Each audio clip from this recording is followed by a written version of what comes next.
Good morning, gentlemen. Hey, what's up?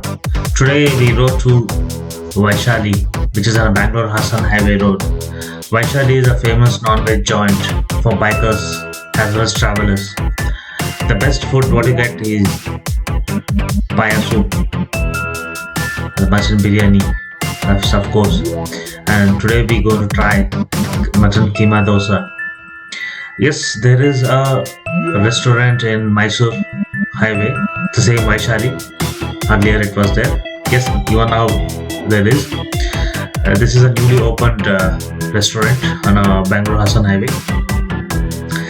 where early morning you can see a lot of bikers or travelers hop here for a stomachful breakfast. And of course, then from here we'll ride to a place called Markonahalli Dam, which is a famous dam, and have a look. And in brief, this is just a short video. Definitely in future, I'll make a different vlog wherein you get the complete details out there. Thank you very much. Keep watching, keep vlogging. Thank you. Have a nice day.